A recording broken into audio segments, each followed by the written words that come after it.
ఎన్నాళ్ల నుంచో నన్ను డబ్బడుగుతున్న నీకు ఇద్దామనుకుంటే ఇలా జరిగింది. నా దగ్గర డబ్బు తీసుకోడానికి నువ్వు పడ్డ తపనా కష్టం నన్ను కరిగించాయి. అసలీ నెల 9వ తారీఖు నుండి బ్యాంకుల ముందు, ఏటీఎంల ముందు క్యూలో నుంచున్న జనాలను చూస్తుంటే నా గుండె ఆగిపోయినంత పనవుతుంది. అందుకే ఆ డబ్బు మార్చలేక నీకిద్దామనుకుంటున్నాను. నువ్వు తీసుకో.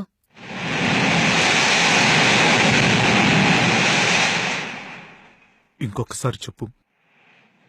ఆ డబ్బు నీకిస్తాను. మరొక్కసారి చెప్పు. ఆ డబ్బు నీకే. ఈ ఒకే ఒక మాట కోసం ఇన్నాళ్ళు నీ చుట్టూ తిరిగాను. నా అవసరాలను నీతో చెప్పుకున్నాను. ఈ ఒకే ఒక మాట కోసం నీ ఖర్చులని నావిగా నా దగ్గరున్న చిల్లర మొత్తం నీకే ఖర్చు పెట్టాను.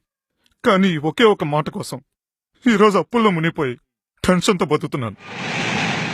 ముక్కు మొహం తెలియని వాళ్ళ దగ్గర కూడా అప్పు తీసుకోవడానికి ఇంత లేట్ అయ్యేది కాదు.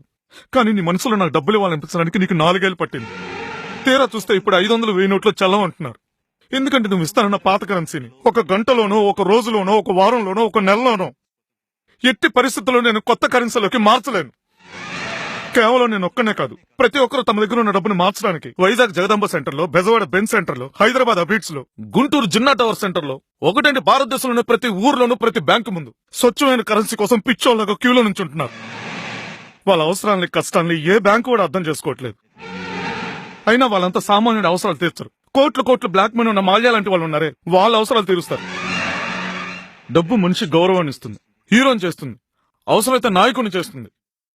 కానీ అదే డబ్బు హ్యాపీగా ఉన్న నన్ను నీ ముందు దేహి అనేలా చేసింది. డబ్బు కావాలి నేను నిన్ను అడిగినప్పుడు నువ్వు నాకు ఇవ్వలేదు. ఇప్పుడు ఆ నోట్లే మారట్లేదు. ఆ మారని నోట్లు ఇప్పుడు నువ్వు నాకు తీసుకొచ్చిస్తానంటే ఏం లాభం? అయినా ఇప్పుడు ఆ డబ్బు నువ్వు నీ పర్సనల్ లోన్స్ క్లియర్ చేసుకోవడానికి వాడితే మంచిది. ఏదో చిన్న చిత్తగా పనులు చేసి నేను సంపాదించుకున్న 100 నోట్లు, 50 నోట్లు చాలా విలువైనవి.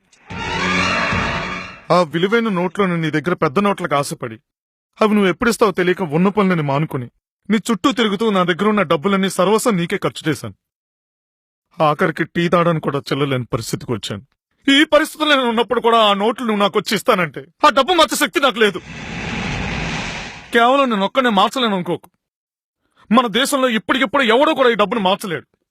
అన్ని రూల్స్ పెట్టాడు మోడీ. బ్యాంకు ముందు క్యూలో నిలబడే టైం అయింది. Good bye. ప్లీజ్ గణేష్, ఒక్కసారి నా మాట విను.